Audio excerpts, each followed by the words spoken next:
প্রতিনিয়তই আমরা আমাদের এই পৃথিবীতে নতুন কোনো অদ্ভুত এবং রহস্যময় কিছু খুঁজে পাই। তেমনি কলকাতার এই বুক জুড়ে কোথাও না কোথাও রয়েছে এক রহস্যময়তা। আজকের এই যুগে এসেও এই মহানগরীতে রয়েছে এমন কিছু জায়গা যার রহস্যের কোনো সমাধান নেই, শুধুমাত্র রয়েছে রহস্যের পেছনে লুকিয়ে থাকা বিশাল ইতিহাস।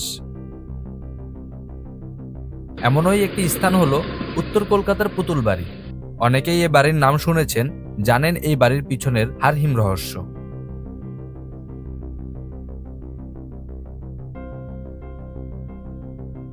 ভয়ানক এই পুতুল বাড়ির সকল অজানা তথ্য নিয়েই সাজানো হয়েছে রহস্যের দরজার আজকের পর্ব। কলকাতা ভূতের বাড়ি বলতেই সবার প্রথমে যে বাড়ির কথা সকলের মাথায় আসে তা হলো পুতুল বাড়ি। কেউ কেউ বলেন এই বাড়িতে ঢুকলেই নাকি গা ছমছম করে। অনেকেই আবার এখানে অন্য ধরনের রোমাঞ্চ খুঁজে পায়।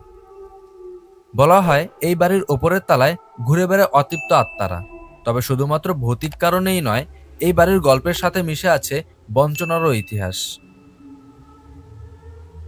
বাড়িটির চূড়ায় একটি পুতুলের মূর্তি দেখা যায়, যার থেকেই বাড়িটির নামকরণ হয় পুতুল বাড়ি।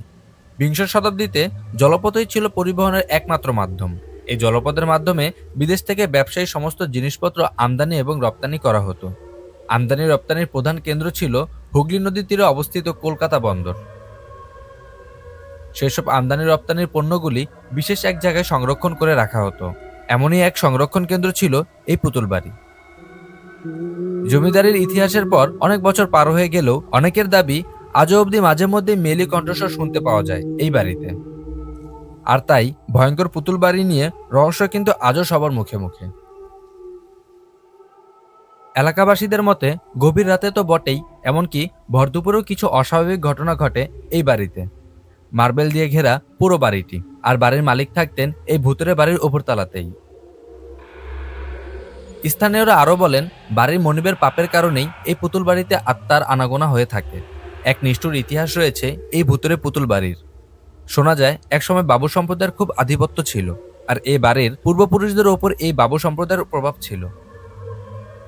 তাদের লালসার শিকার হয় বহু নারী ও অল্প বয়সী মেয়েরা। কিছু দাসী মুনিবের অত্যাচারের প্রতিবাদ করায় তাদের হত্যা করা হয়। এমনকি এই বাড়িতে নিরীহ মেয়েদের উপর অত্যাচার করে তাদের লাশ এই বাড়িতেই মাটি চাপা দেওয়া হয়েছিল। পরবর্তীতে রাজাদের হস্তক্ষেপে বন্ধ হয় নারী নির্যাতন, কিন্তু নির্যাতিত খুন হওয়া মেয়েদের এরকম অকাল এবং নিষ্ঠুর মৃত্যুতে এই জায়গাটি অভিশপ্ত বাড়িতে রূপান্তরিত হয়।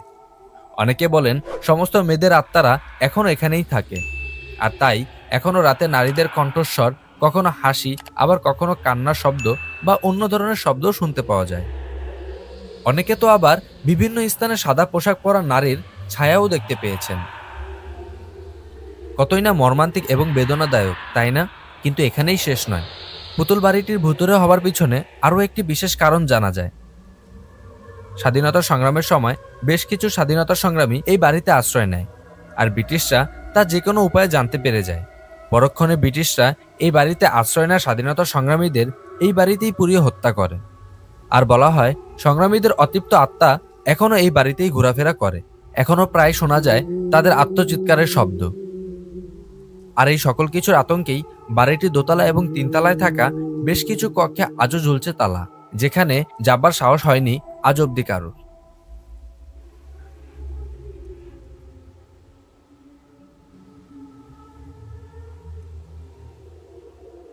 যদিও বাড়ির সামনে একটি বোর্ডে লেখা যে এই ভৌতিক গল্প সঠিক নয়, তবে এই পুতুল বাড়ির ভৌতিক বিষয়টি এড়িয়ে যাওয়ার মতোও নয়। কেননা যে বাড়ির ইতিহাস এতটাই মর্মান্তিক, সে বাড়িতে এরকম ঘটনা খুব একটা অস্বাভাবিক নয়।